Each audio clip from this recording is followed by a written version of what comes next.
조용기 목사님 혹시 유명하시죠? 연합 집회를 하시는 건데 그 예화를 하나 말씀하시면서 어떤 설교를 하시는 걸 들었는데요.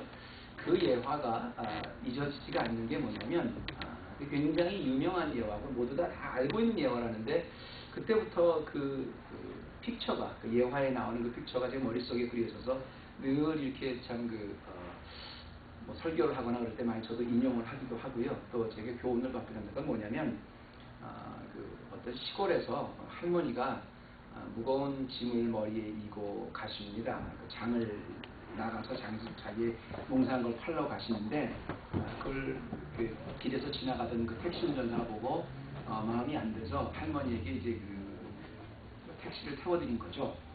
먼 산길을 이제 걸어오신 할머니에게 택시를 태워드리니까 이 할머니가 너무 미안해서 괜찮다고 하는데 억지로 그 젊은 택시기사가 할머니 괜찮습니다. 그리고 택시를 태워드렸거든요. 그 택시를 태워드리는데 할머니가 택시를 딱 탄 것까지는 괜찮은데 그 머리에 지고 있던 짐을 안 내려놓는 겁니다. 그래서 그 택시 운전사가 할머니 그 머리에 짐을 내려놓으세요. 그런데도 이 할머니는 끝끝내 안 내려놓는다. 왜 그렇습니까? 그랬더니 이렇게 그 태워주신 것만 해도 미안한데 짐은 제가 들고 가야지요. 어떻게 짐까지 제가 갑니까? 너무 억울한 소리인데요. 전 말이 안 되는 소리인데요. 그 할머니는 정말 심각하게 그 머리를 끝까지 지고 가더라는 거예요. 도착지까지. 저는 여러분 이 예화를 많은 분들이 알고 있는 예화지만 여기서 한 가지 우리가 지금도 똑같이 생각해야 될 게 뭐냐면 여러분은 어떻게 생각하세요? 택시를 태워드렸더니 태워준 것만 해도 고마운데 어떻게 제가 이 짐까지 염치 없이 내려놓습니까? 할 때 할머니가 굉장히 예의가 바르신 또는 굉장히 남을 배려할 줄 아는 그런 분이다라는 걸 말하는 게 아니잖아요. 그 택시에서는 그 머리에 있는 짐을 올려놓든 내려놓든 차와는 아무 상관이 없습니다. 기왕 타시고 기왕 어려움을 당한 그 할머니 도와주기 위해서 택시를 어퍼를 했으면 당연히 머리에서 짐도 내려놔야죠. 그런데 그 먼 길을 택시 안에서 끝까지 그 짐을 지고 간 할머니를 보면서 예의가 바르다는 것보다는 좀 미련하시다. 왜냐하면 자기의 그 당연한 권리를 전혀 쓸 줄 모르시는구나, 이런 우리가 예화지요. 우리가 당연히 누릴 수 있고 기뻐할 수 있고 당연히 우리가 혜택을 당당히 누릴 수 있는 게 있는데 그것을 하지 않는 것은 지혜로운 것이 아니라 안타까운 것이죠. 이 할머니의 예를 통해서 우리에게 그때 그 목사님이 말씀하시려고 했던 건 뭐냐면 다른 게 아닙니다. 이게 은혜라는 거 있지 않습니까? 하나님이 우리에게 주신 은혜를 우리가 그렇게 받아들인다는 거예요. 하나님은 예수 그리스도를 통해서 우리에게 다 십자가의 구원을 통해서 충분한 은혜를 주셨는데 문제는 그 은혜를 마음껏 우리가 누리지 못한다는 거죠. 상당히 맞는 말인 것 같고요. 저는 연관해서 오늘 이렇게 좀 말씀을 드렸으면 좋겠어요. 사실 하나님의 은혜를 깨닫고 산다는 것, 그건 우리 삶 속에 굉장히 큰 축복입니다. 하나님이 이미 베풀어 주신 은혜를 충분히 고백하고 그것을 느끼고 그것을 인정하면서 살기만 해도 우리의 삶이 훨씬 더 축복되고 풍요로운 삶이 된다는 거죠. 그런데 우리 하나님의 은혜를 받고도 그 은혜를 잘 깨닫지 못하고 산다는 거예요.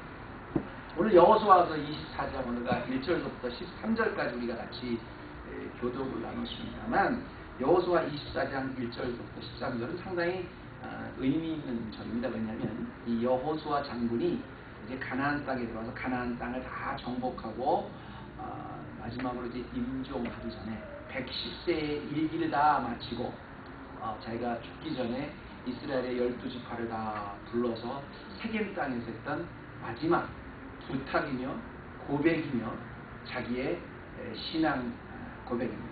그러면서 또한 그 이스라엘 백성 후세들이 이 가나안 땅에 살아야 될 그 이스라엘의 그 12지파에게 말하는 그 여호수아의 마지막 부탁이기도 하죠. Last word라는 거죠. 이 여호수아 장군은 여러분이 잘 아시다시피 그 일생이 참 파란만장했고 굉장히 도전이 많았지만 여호수아 장군, 그러면 우리가 모세에 비를 이어서 200만 명이 넘는 이스라엘 백성을 이끌어간 용맹한 장군입니다. 그래서 여호수아 그러면 용기 있고 아주 용맹한 그런 장군을 우리가 떠올리는데요. 그 용기 있고 용맹한 장군이 자기가 인생을 마치면서 자기 그 살아온 모든 그 삶을 정리하면서 그 12지파 앞에서 하고 싶었던 말이 무엇이었을까? 그의 마지막 말이 무엇이었을까? 그가 이스라엘 백성들에게 이제 주고 싶은 말이 뭐였을까? 하나입니다. 하나님의 은혜를 깨달으랄까? 은혜를 깨달으라는 겁니다. 하나님의 은혜를 깨달으라는 겁니다. 오늘 여호수아 장군이 마지막 임종 앞에서 우리 백성들에게 부탁된 하나님의 은혜를 생각하면서요, 저 자신이 한번 그렇게 한번 생각해 봤어요. 내가 만약에 죽을 때가 돼서 온 가족들과 우리 헤브론 식구들과 많은 사람들이 앞에 있는 가운데서 내가 마지막 나의 신앙 고백을 하고 또 그 신앙 고백을 또 우리 가까운 사람들에게, 나를 지켜보고 있는 사람들에게 해줄 수 있는 말이 무엇이었을까? 무엇이 있을까? 그때를 만약에 상상해 봤습니다. 이 말씀을 준비하면서. 전 분명히 그때가 돼보진 않았지만 분명히 그럴 것 같아요. 길게 말할 것 없이 하나님의 은혜였다. 그걸 고백할 것 같아요. 나의 모든 일생이, 나의 모든 목회가 하나님의 은혜였다를 고백할 것 같아요. 근데 그건 저뿐 아니라 여러분도 틀리지 않을 거라고 생각합니다. 우리 일생을 다 정리하고 마지막 순간에 우리 자녀들 앞에서 얘야, 이것이 참 하나님의 은혜였다니 고백하는 것이 우리 성도들의 아마 당연한 문화다 그 과정이라고 생각을 하는데요. 어서 이런 생각을 한번 해봅니다. 자, 이 모든 하나님의 삶이 은혜였다고 우리가 마지막 순간에 고백한다면, 이걸 고백할 수 있다면, 그럼 기왕이면 우리가 살아있을 때, 우리가 혈기왕성할 때, 우리의 전성기 때, 우리가 이렇게 아무런 그런 죽음과 상관없을 그런 순간에 하나님의 은혜였다를 고백하고 깨닫고 산다면, 충분히 깨닫고 충분히 고백하고 산다면 그것만 해도 우리의 삶이 훨씬 더 축복되고 풍요로워질 수 있겠다, 이런 생각을 한번 해보는 거죠. 그래서 저는 이런 생각을 한번 해봅니다. 우리가 왜 죽기 전에 이 모든 것이 다 하나님이 인도하신 손길이었습니다, 하나님의 은혜였습니다를 고백하는데요, 평소에는 그렇게 고백하지 못할까? 그래서 그 고백으로 인해서 우리가 누려야 되는 충분한 그 축복을 왜 평소에는 누리고 살지 못할까? 오늘 말씀을 통해서 어떻게 하는 것이 하나님의 은혜를 깨달을 수 있는 그 축복을 누리고 살 수 있는가? 오늘 말씀이 하나님의 은혜를 깨닫는 축복입니다. 오늘 말씀, 여호수아의 말씀을 통해서 우리가 몇 가지로만 나눴으면 좋겠는데요. 평소에 하나님의 은혜를 깨닫는 축복을 영위하기 위해서 무엇보다 첫 번째로 삶의 매 순간마다 그분을 항상 인정하라는 것입니다.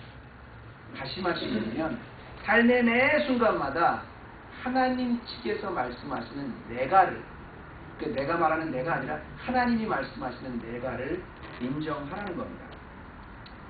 삶의 주체가, 나의 인생 주체가 내가 아니고 그분임을 매 순간마다 깨달아서 고백하라는 거예요. 왜냐하면요, 성령님은 인격을 가지신 존재이기 때문에 그분을 인정하고 그분을 깨닫고 말하는 만큼 사실 우리 삶 속에서 역사를 해주십니다.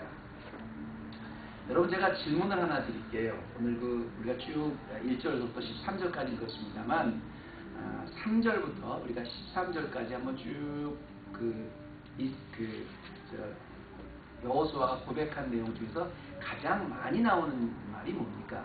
사실은 제가 일부 예배 때 그걸 물어보니까 일부 예배 때 오신 분들은 이걸 잘 못 찾으시더라고요. 그런데 왜냐면 한국말이 좀 서툴어져서 그런지 몰라도 하여튼 잘 못 찾으시더라고요. 근데 3절부터 13절까지는 여호수아 일생뿐 아니라요, 여호수아 일생뿐 아니라 여호수아의 조상들, 이스라엘 백성 전체를 다 역사를 관할해서 전체 삶 속에 여호수아의 삶이 조그마한 부분으로 있는 겁니다.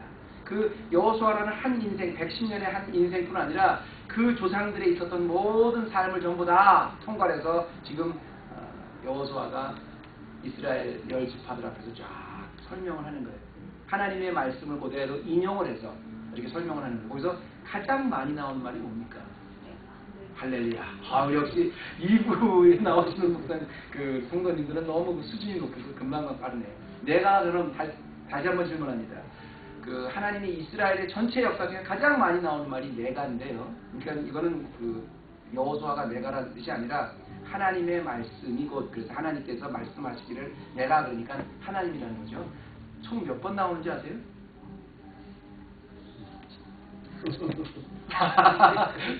3절부터 16절까지 13절까지면 앞으로 이게 많지도 않죠. 10번 가깝습니다. 10번보다 더 나옵니다. 16번이 나옵니다.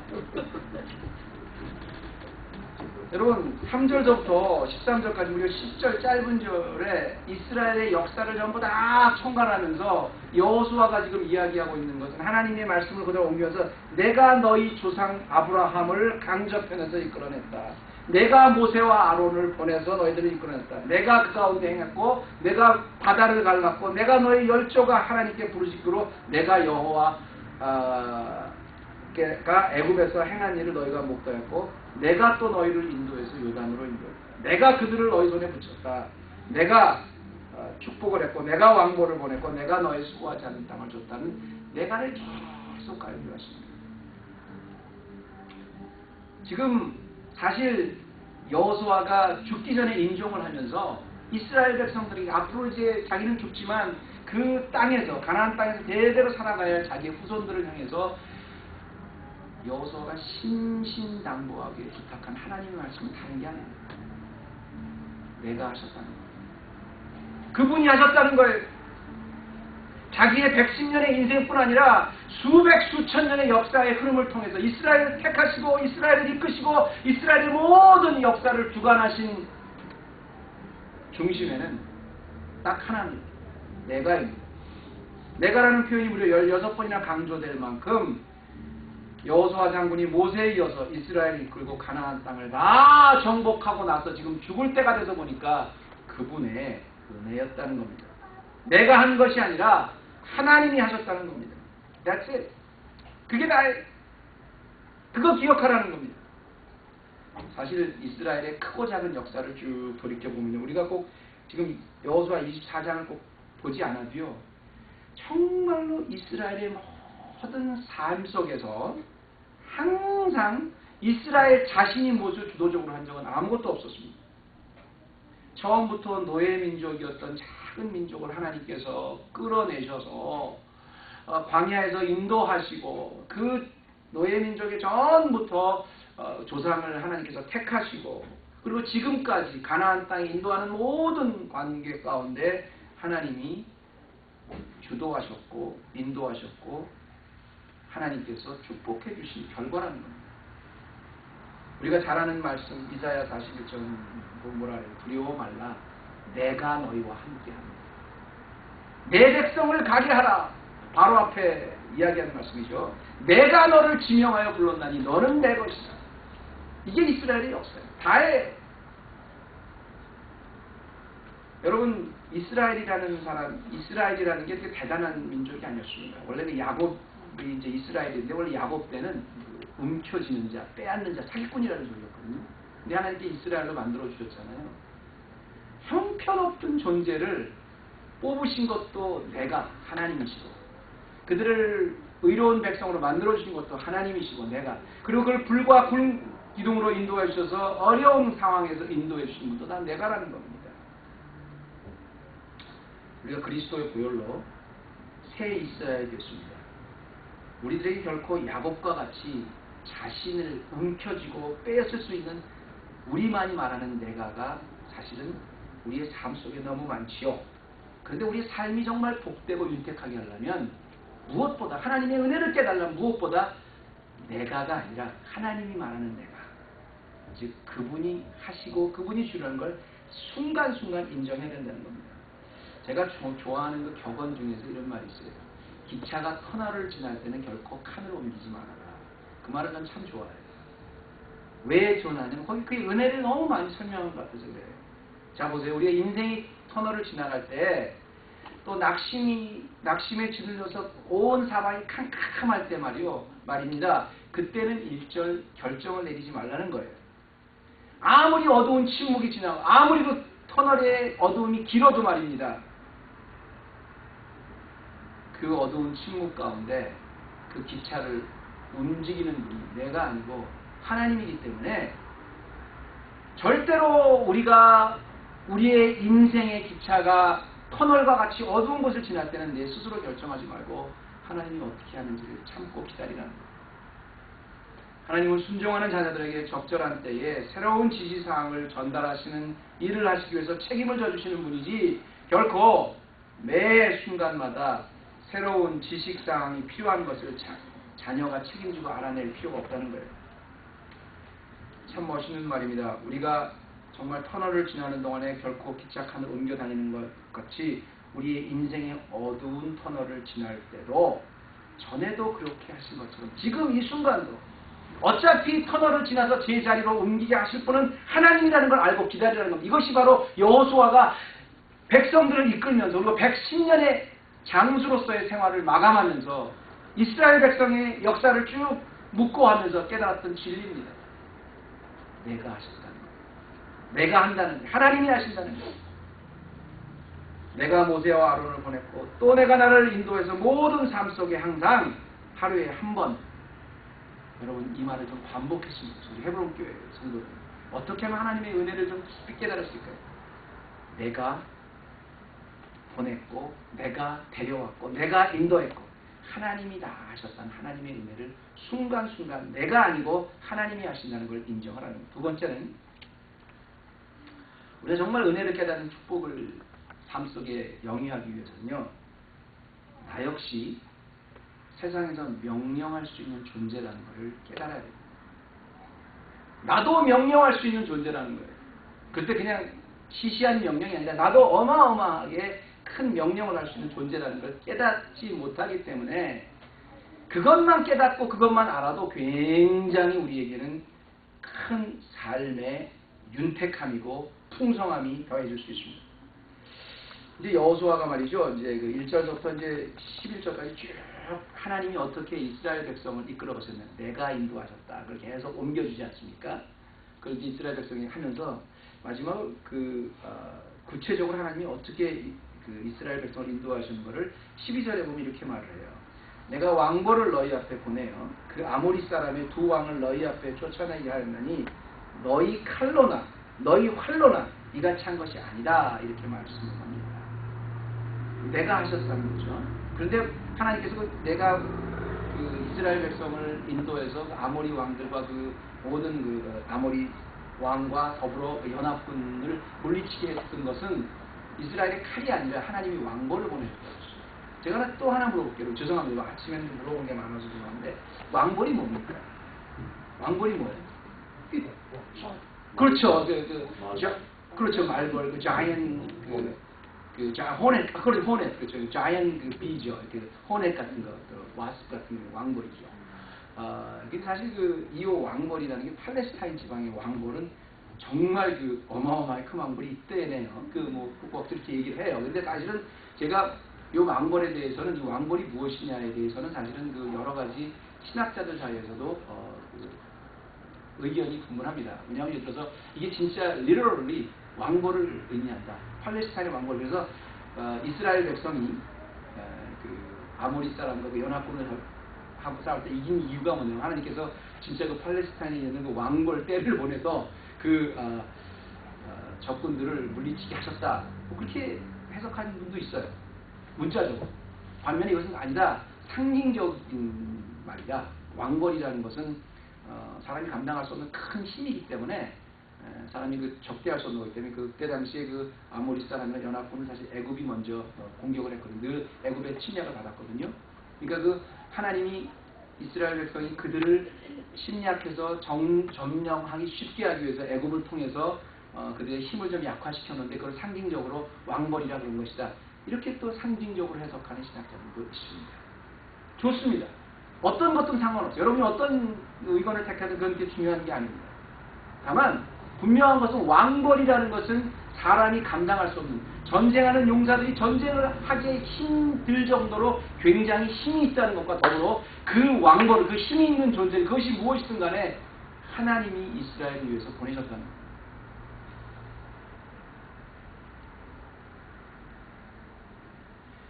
하나님이 보내신 손길이라는 겁니다. 여러분 이스라엘 백성들이 하나님 앞에 부르짖을 때는 언제나 하나님께서 왕벌과 같은 존재를 보내주셨어요. 어떤 사람은 애굽이 왕벌이라고 하는데 애굽같이 엄청난 큰 제국도 하나님께서 왕벌을 보내주셔서 10가지 재능을 보내주셨죠. 결국은 애굽을 무너뜨리고 이스라엘 백성을 나오게 해주셨습니다. 우리가요 여러분 이스라엘의 역사를 보면 정말 하나님이 보내신 수없이 많은 왕벌이 있어요. 그때마다 적재적소에 아무리 강한 적이 나타나도 그 강한 적을 이길 수 있는 왕벌을 보내주셨습니다. 우리 삶 속에 말입니다 여러분. 정말 이것이 하나님의 은혜라는 걸 깨닫기 위해서는 뭐냐면 하나님은 우리에게 우리의 벽을 허물어뜨리기 위해서 왕벌을 보내주신다는 존재입니다. 그거를 깨닫는다는 거예요. 우리가 세상을 향해서 명령할 수 있는 힘이 뭐예요? 우리의 공로입니까? 우리의 재주입니까? 우리의 잘납니까? 아닙니다. 우리는 부족하지만 세상이 굴복하는 나사렛 예수 그리스도의 새 이름을 우리에게 주신 거예요. 여러분 우리가 정말 우리의 삶이 은혜로운 삶으로 윤택하게 하기 위해서 우리 평소의 삶 속에서 정말 하나님이 주신 그 새 이름 나사렛 예수의 이름을 도대체 얼마나 사용하고 사십니까?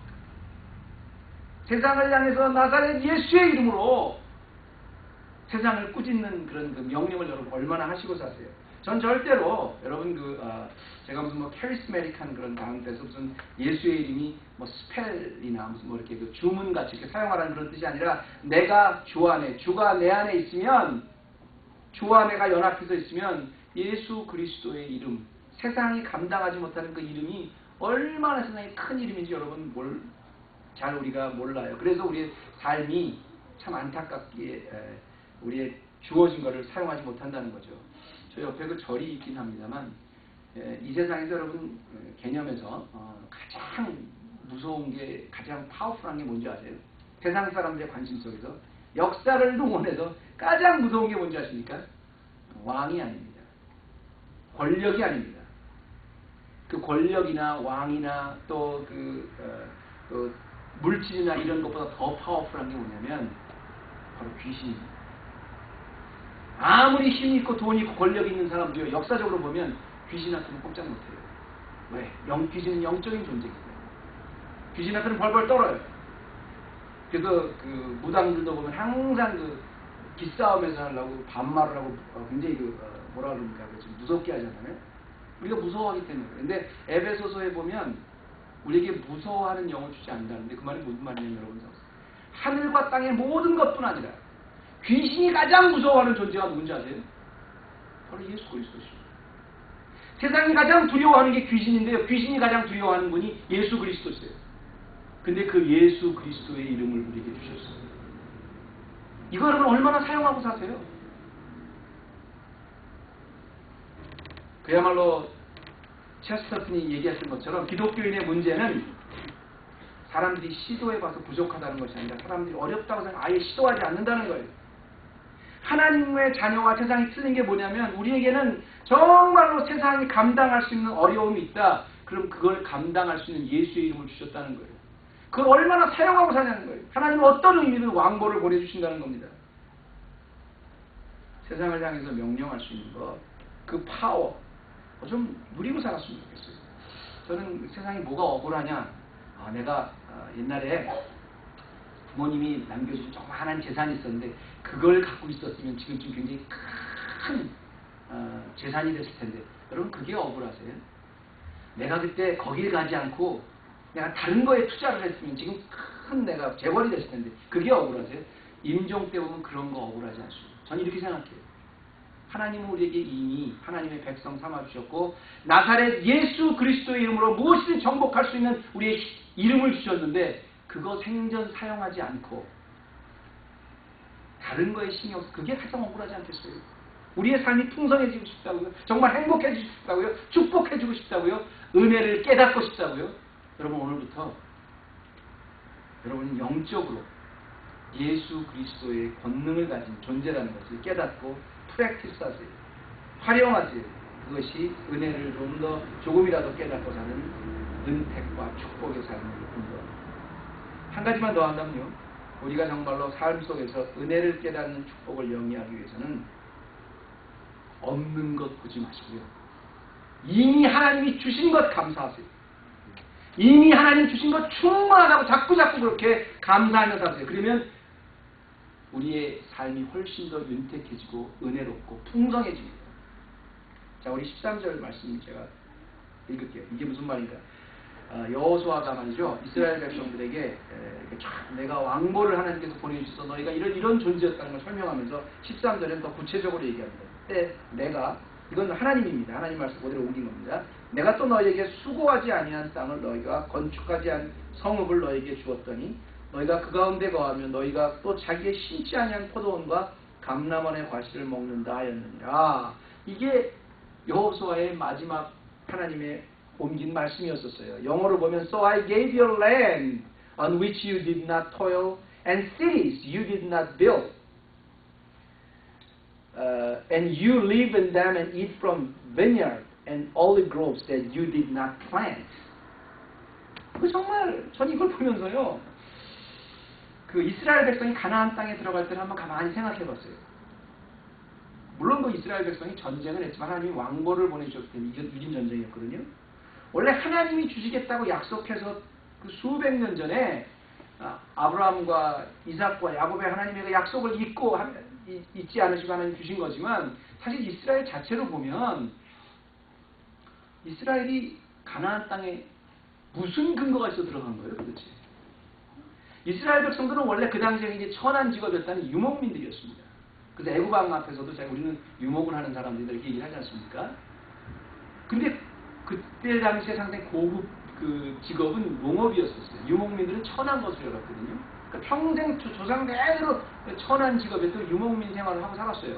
양들을 치고 살았단 말이에요. 농사를 전혀 짓지 못하는 사람들이었어요. 근데 새로운 땅을 줘봤자 어떻게 농사를 짓고 살아요. 평생 양이나 치고 살던 사람인데. 근데 하나님께서 아무것도 할 줄 모르는 이스라엘을 위해서 가나안 백성들이 이미 오래전부터 다 만들어온 과수원 그냥 주신 거예요. 가나안 사람들이 원래 다 소유하고 있던 도시 그냥 주신 거예요.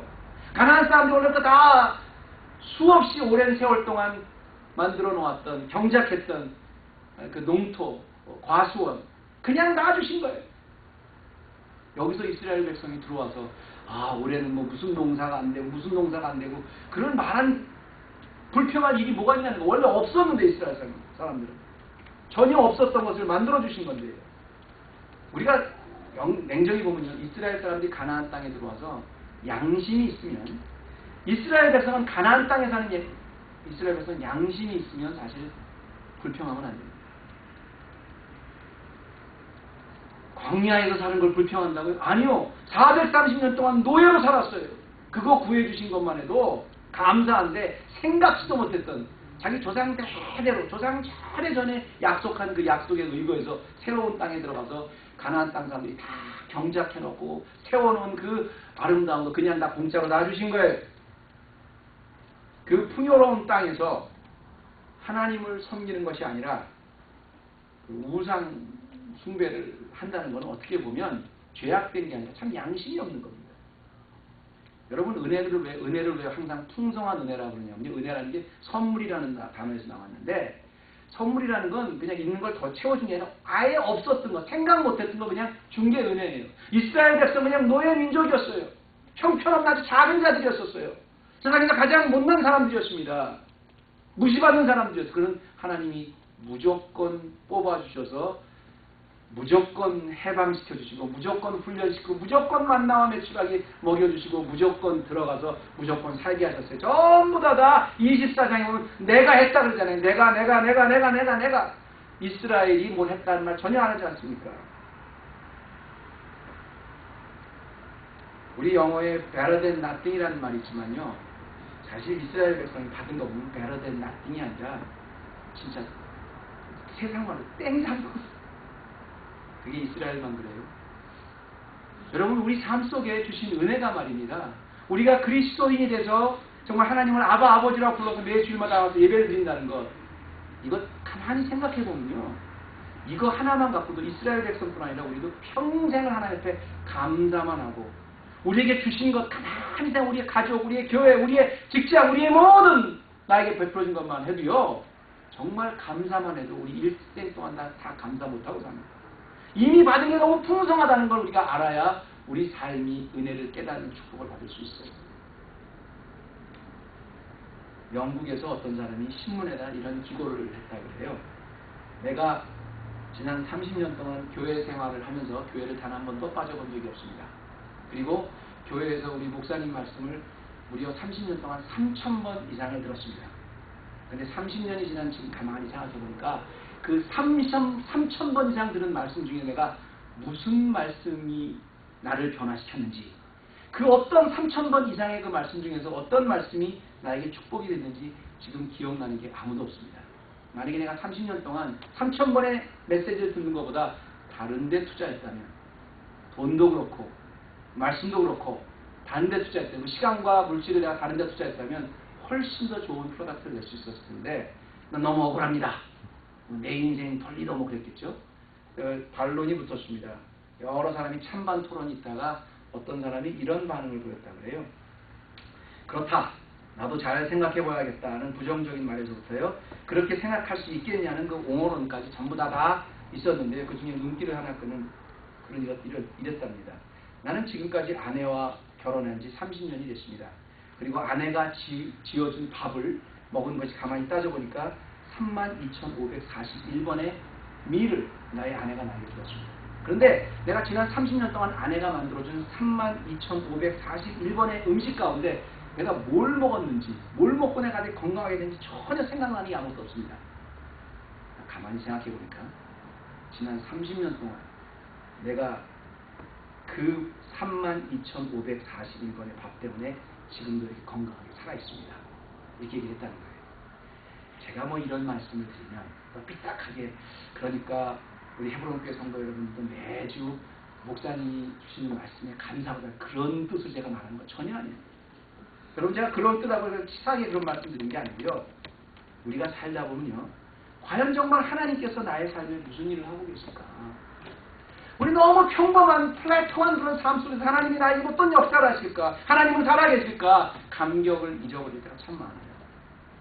그런데 말이죠, 이것이 사람을 낭망하게 하고, 이것이 사람을 실패하게 하지만, 이것이 사람을 풍성한 축복을 못 누리게 하지만, 따지고 보면 우리 받은 거 너무 많아요.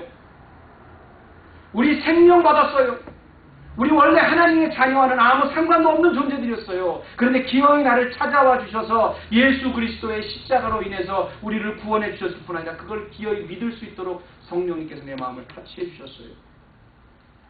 아침에 일어나면 우리 생명 주셨어요. 건강 주셔서 교회에 나올 수 있게 해주셨어요. 말씀 주셨어요. 매 주일마다 들을 수 있는 말씀도 있고 우리 같이 성만찬식 참여하게 해주셨어요. 우리 자녀 주셨어요. 일평생 동안 하나님의 은혜를 이미 받은 것이 충분합니다 하는 걸 고백하기만 해도요, 하나님 감사하고만 살아도 정말 다 못합니다. 매일 매 순간마다 지켜주시고 불과 구름 기둥으로 인도해 주시고 때로는 우리 기도를 통해서 왕보를 보내서 도저히 할 수 없는 벽을 넘게 해주셨던 수많은 사건이 우리 삶 속에 수많은 은혜가 있는 것을 바라봐야 하나님의 은혜를 깨닫는 축복을 우리 삶 속에 영위할 수 있다는 것입니다. 우리 인생에 색깔이 없다고요? 무의미하다고요? 아무런 하나님이 역사하지 않는 것 같다고요? 아니요! 자세히 살펴보면 우리 인생의 발자국 하나하나 자세히 들여다보면 우연은 없습니다. 하나님이 나의 영혼을 살리시고 건강하게 살리시기 위해서 주신 나의 남편이고 아내고 자녀고 부모고 교회고 모든 나의 환경이었다는 것입니다. 하나님의 축복이었습니다. 그 축복 깨달은 여호수아가 일생 동안 하나님 주시는 축복 마음대로 이렇게 깨닫고 달라고 이스라엘 백성에게 유언했던 것처럼 우리 헤브론 교회 성도들은 바라기는 우리의 평소의 삶 속에 하나님의 은혜 다 고백하고 깨닫고, 깨달을 뿐 아니라 나도 정말 하나님이 이미 주신 것 세상을 향해서 명령할 수 있게 마음껏 하나님 왕보를 주셨구나 마음껏 명령하고, 그리고 이미 하나님이 주신 것으로 충분합니다. 그 은혜는 충분하고 족합니다. 감사함으로 그 은혜의 풍성함을 항상 누리실 수 있는 사랑하는 하나님의 백성 되시길 주님의 이름으로 축원합니다. 하나님 감사합니다. 하나님의 은혜를 깨닫는다는 것이 가장 쉬운 일 같지만 우리의 삶 속에 보면 또 가장 어려운 일임을 고백합니다. 하나님이 주신 게 딱 깨닫고 보면 너무 많은데, 그리고 내가 지금 할 수 있는 일이 너무 많은데, 예수 그리스도의 이름이 있는데 우리가 사용하지 못하고, 또 하나님이 주신 그 풍성함이 얼마나 풍성하고 족한지 모르고 불평 원망했던 우리의 삶을 용서해 주시고, 이스라엘 백성을 통해서 신신당부했던 여호수아처럼 우리의 삶, 죽기 전에가 아니라 매 순간순간 하나님의 은혜였음을 깨닫고 고백하고 그 은혜 안에서 충분히 누릴 수 있는 지혜로운 우리 헤브론 교회 성도들 되게 하여 주시옵소서. 예수님의 이름으로 기도합니다.